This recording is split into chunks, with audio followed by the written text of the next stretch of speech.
This is my 1972 Chevy pickup with a GMC grille. It's been sitting for about 15 years and it's time to get it back on the road.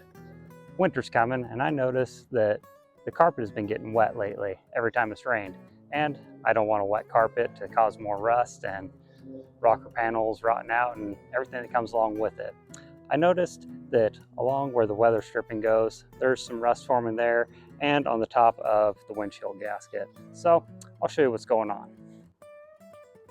Right here, you can see the water's been running down here and getting all this wet and made the weather stripping peel.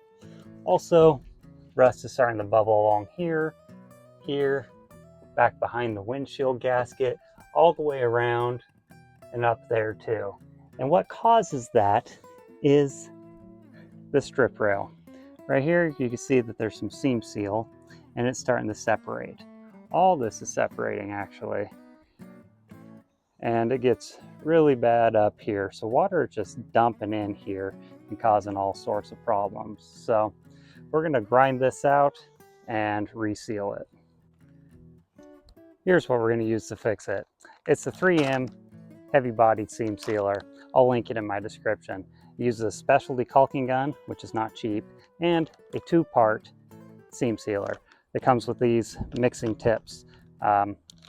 Basically, there's just these 2 pistons that you clamp at the same time, and the tip mixes it for you.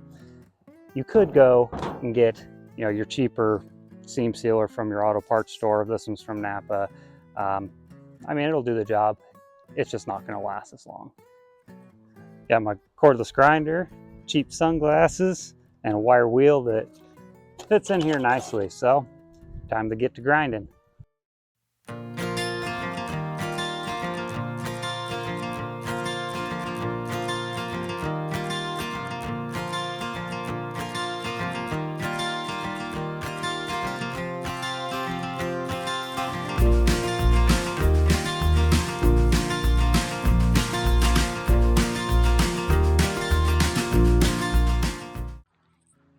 Alright, I cleaned up all the seam sealer.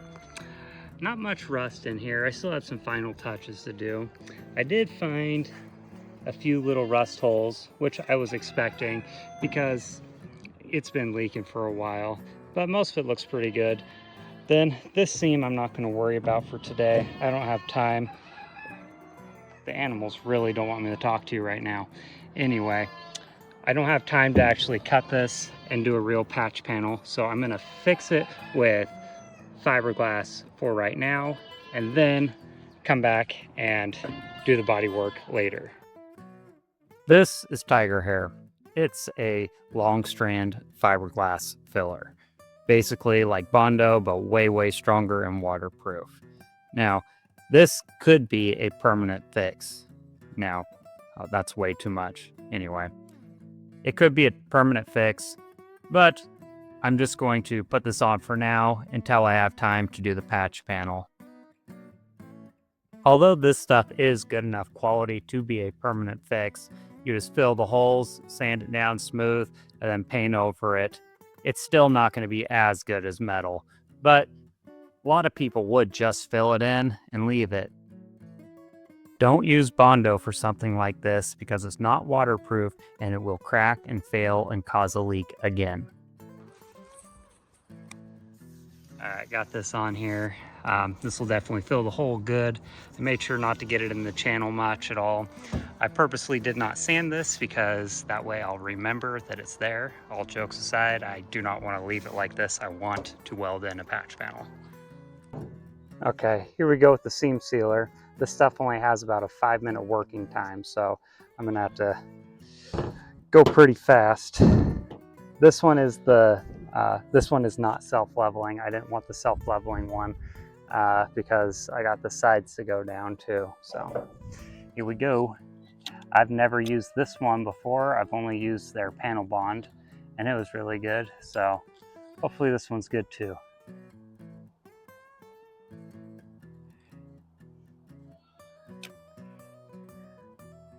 And I'm just trying to put as even of a bead as I can down. And then I'll go back and smooth it out with my thumb later.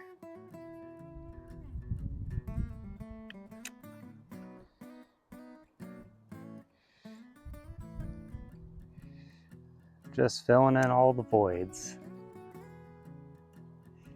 and trying to focus mostly on right where those two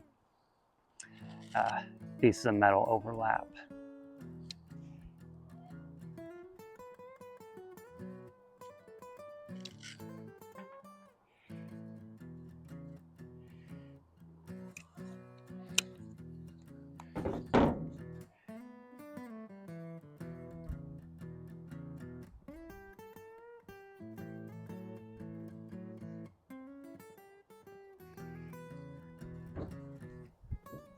It would be a good idea for you to put masking tape down just outside of the water channel. That way you don't get any overlay anywhere you don't want it. This product sets very fast, and if you do make a mess, you're not going to have any time to go back and clean it up. And also the product is pretty hard to remove, so make sure you don't make a mess. I'm not worried about it on this one because I'm going to redo all this once I do the body work, so it's not a big deal to me to get some overlay. To make it easy for you guys to find, I will link in my description the seam seal that I used, along with a cheaper option, depending on your budget, along with the application tool, the extra mixing tips, and other products that I used in this video. All the product links will be through Amazon for convenience. Okay, the seam seal is on. It's a little bit messy, but not bad. Remember, it's going to rain in just a couple hours, and I still have to prime and shoot this with paint. This is just to get it through the winter. I'm going to redo all this when I do the body work, so it turned out fine. This seam seal is pretty easy to use. If I wasn't in such a hurry, you know, it would have looked a lot better. Alrighty, I think it's cured long enough that I can spray some primer on it. See here, there we go. This is just Rust-Oleum Professional Primer. Nothing special about it.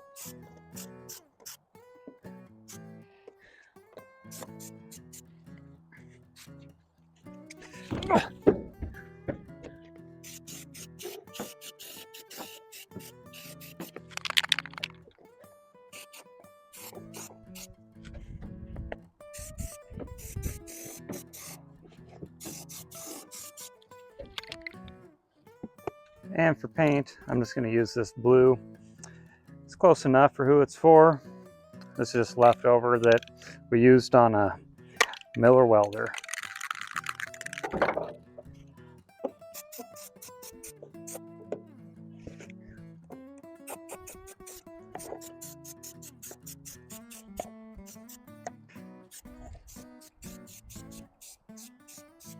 Might as well cover up some of the little peeling spots while we're at it. Certainly ain't gonna hurt.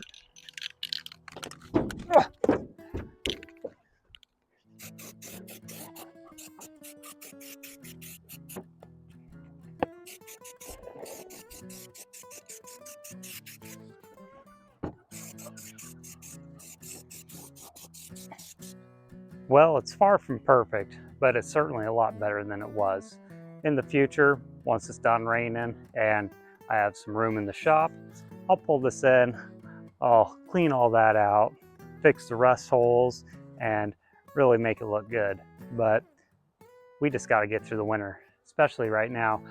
It's already getting darker, the rain clouds are coming, and we're almost out of time. We have about an hour to spare. So anyway, hopefully you enjoyed this. Hopefully this helped you out. And if it did, please leave me a like, subscribe, follow on the channel, and we'll get this truck fixed up and back on the road soon.